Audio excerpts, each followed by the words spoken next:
حضور فرماتے ہیں کچھ لوگوں کو اللہ قیامت میں بغیر حساب کتاب جنت میں داخل کرے گا، فرشتے پوچھیں گے پل صراط سے ہوا ہے؟ وہ کہیں گے دیکھی نہیں۔ میزان عمل تلوائے؟ وہ کہیں گے دیکھا ہی نہیں۔ کیسے آ گئے؟ تو کہیں گے خدا کے فضل سے آ گئے۔ فرشتے پوچھیں گے تمہارا عمل کیا تھا؟ وہ کہیں گے کچھ بھی نہیں، عام لوگوں کی طرح نماز پڑھتے تھے، روزہ رکھتے تھے، حج فرض ہوا تو کیا، زکوٰۃ اگر ہمارے اوپر لاگو ہوئی تو دی، عام روٹین کے معاملات۔ تو فرمائے اتنی بڑی فضیلت کے بغیر حساب کتاب جنت، کوئی تو وجہ ہوگی۔ تو بندے عرض کریں گے وجہ ایک ہی تھی کہ رب جو ہمارے حق میں فیصلہ کرتا تھا ہم اس پر راضی ہو جایا کرتے۔ علامہ اقبال نے ایک بات لکھی ہے، اقبال کہتے ہیں جب میں لندن میں وکالت کرتا تھا تو ایک خاتون تھی، لیڈی بارنس اس کا نام تھا، چھوٹے موٹے مقدمات لے کے وہ میرے پاس آتی تھی۔ بی بی ایک ہوٹل چلایا کرتی تھی، اس کا خامن جو تھا وہ فوج میں ملازم تھا۔ اقبال نے خود لکھا ہے، اقبال فرماتے ہیں کہ ایک دن وہ خاتون پھر کسی کیس کے سلسلے میں میرے پاس آئی، تو جب وہ آئی تو اس نے نقاب اوڑھا ہوا تھا، برقع کیا ہوا تھا۔ تو چونکہ اس نے نقاب اوڑھا تھا مسلمانوں کی نشانی تھی، نقاب اوڑھنا کن کی نشانی ہے؟ اللہ آپ کو خوش رکھے۔ تو کہتے ہیں وہ نشانی چونکہ اہل اسلام کی تھی تو مجھے تجسس ہوا۔ میں نے کہا لیڈی خیریت ہے؟ میم صاحبہ یہ برقع پہنا ہوا ہے؟ تو کہنے لگی ہنس کے اقبال مجھے پکا یقین تھا کہ آپ ضرور پوچھیں گے۔ تو میں نے کہا اچھا تو یہ برقع؟ تو کہنے لگی الحمدللہ میں مسلمان ہو گئی۔ تو میں نے فوراً کہا کہ آپ کا شوہر تو فوج میں ملازم ہے، فوجی کے لیے بدلنا اور پھر ملکی قانون اور یہ چیزیں۔ تو کہنے لگی اس نے مجھے کیا کہنا تھا، وہ خود کلمہ پڑھ گیا۔ تو کہتی ہیں میں اور متجسس ہوا، وہ کیس کی بات کرتی تو میرا تجسس بڑھ گیا۔ میں نے کہا تو کیس چھوڑ کے بتا کلمہ کیسے پڑھا؟ تو کہنے لگی اقبال اصل بات یہ ہے کہ میں نا بے اولاد تھی، خاوند بھی بڑے اچھے پیسے کماتا، میں خود بھی ہوٹل چلاتی، پر ڈپریشن اور ٹینشن اور بلا وجہ کی پریشانیاں جان نہیں چھوڑ۔ یہ ٹینشن اور ڈپریشن کا نا مجھے عربی ترجمہ کوئی نہیں ملا۔ یہ ڈپریشن اور ٹینشن کا نا میں نے تلاش کیا ہے، لیکن مجھے عربی لغت کے اندر ان کے معنی مجھے لگتا ہے کہ اس زمانے میں یہ چیزیں تھی ہی نہیں، ہوتی تو ان کا کوئی نام بھی، یہ آج ہے نا تو اس لیے آج کے زمانے میں ہی نام ہے مفت کا، مفت کی پریشانی۔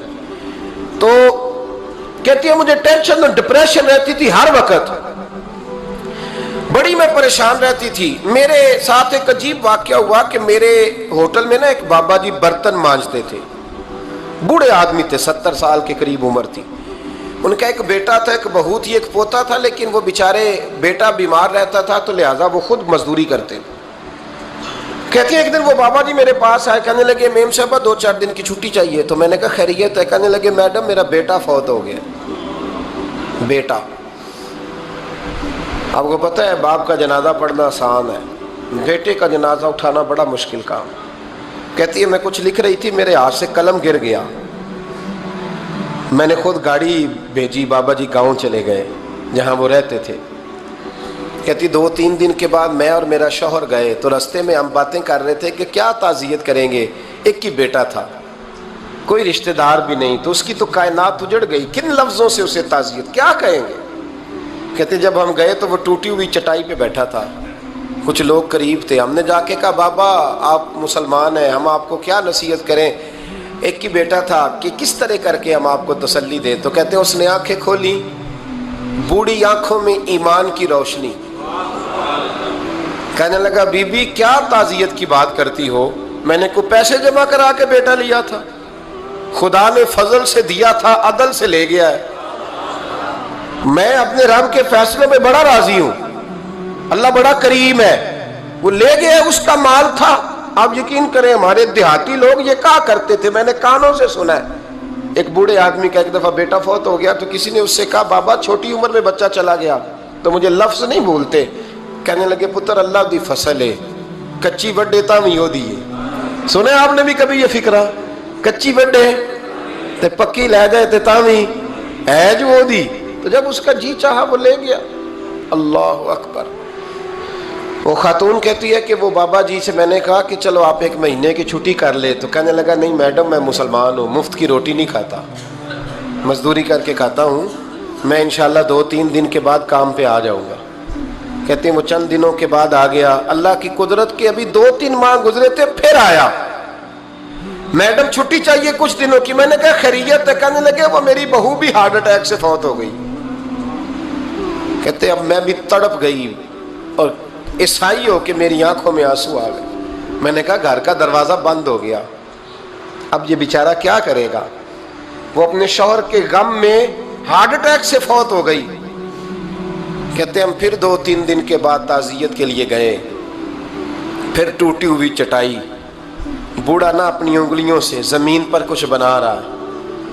کہتی قریب گئی اور میں نے جا کے کہا بابا اب تو تسلی آپ نے خود ہی کرنی ہے, جو نظام تھا وہ تو ہو گیا. تو کہتے ہیں پھر اس نے آنکھیں کھولی, آسمان کی طرف دیکھا تو کہنے لگا بیٹی کوئی پریشانی نہیں, میرا بیٹا بغیر شادی کے بھی تو فوت ہو ہی سکتا تھا نا, بس میرے مالک نے جب چاہا جیسے چاہ ہوا. میں انشاءاللہ 2-4 دن کے بعد کام پہ آؤں گا. یہ میرا 3-4-5 سال کا پوتا ہے, ابھی اسکول داخل ہوا ہے, میں ساتھ لے آؤں گا. وہاں میرے ساتھ اوپر کوارٹر میں جہاں میں رہتا ہوں یہ بھی رہے گا.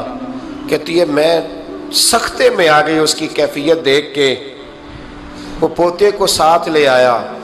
کبھی کبھی میں دیکھتی چھت پہ کھڑے ہو کے کہ دادا گھوڑا بنا ہوا ہے اور پوتا سواری کر رہا ہے.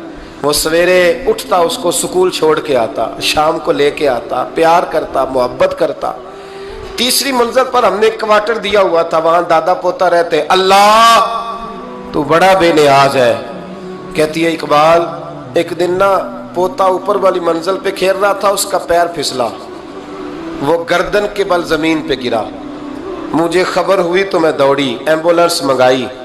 خون سے لتھڑے ہوئے اس بچے کو دادے نے اپنی گود میں رکھا.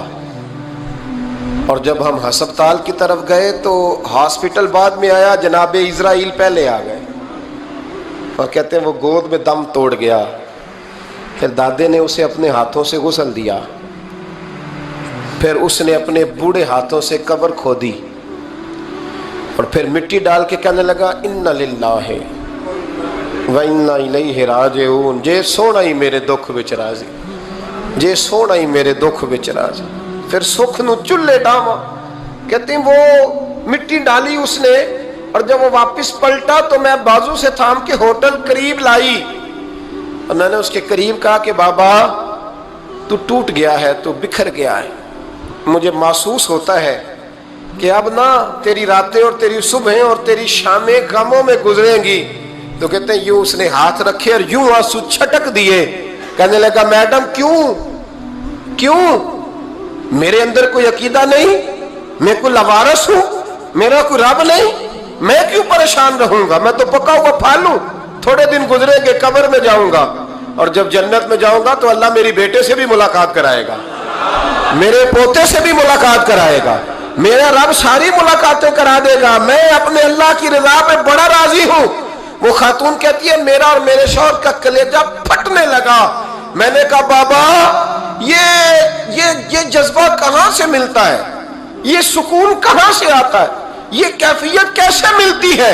مجھے کہنے لگا تو نے لینی ہے. میں نے کہا تو کہنے لگا تو بھی گنبد خضرا والے نبی کا کلمہ پڑھ جا, تو بھی رسول اللہ کا کلمہ پڑھ جا.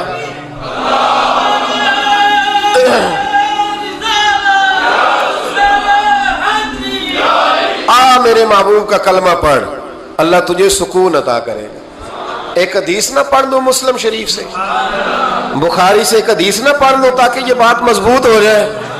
حضرت ابو طلحہ رضی اللہ تعالی, بیٹا شدید بیمار ہے, مزدور آدمی تھے, کئی دنوں سے گھر تھے. بیوی کہنے لگی اگر آپ گھر میں بیٹھے رہیں گے تو کھائیں گے کہاں سے, جاؤ آپ مزدوری کرو, میں بیٹے کو دیکھتی ہوں. ابو طلحہ مزدوری کرنے چلے گئے. شام کو آئے تو بیٹا فوت ہو چکا تھا. عورتیں بے حوصلہ ہوتی ہے نا اکثر, پر بیوی نے سفید کپڑا ڈال کے کمرے میں رکھ دیا. بیٹا, ماں اور بیٹا کو ناپ تکتا ہے رشتہ, بیٹے میں سفید چادر ڈال کے کمرے میں رکھ دیا. حضرت ابو طلحہ انصاری آئے, بیٹے کا کیا حال ہے؟ کہنے لگی اللہ کی رحمت میں ہے. اللہ کی, کیسا جملہ ہے, اللہ کی رحمت میں ہے. خامد نے کھانا کھایا, بیوی سے ملنے کو دل کیا تو ملاقات ہوئی.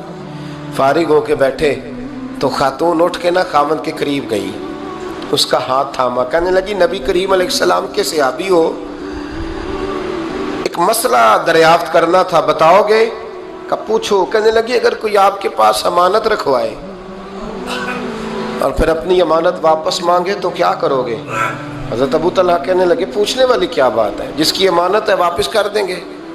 اب زوجہ روئی, اب صبر والی بی بی روئی, اب ماں روئی, آنسو ٹپکے, آنچل سے پوچھ کے کہنے لگی ابو طلحہ وہ بیٹا بھی اللہ کی امانت تھا اور رب اپنی امانت لے گیا ہے, اٹھو غسل کفن کا بندوبست کرو.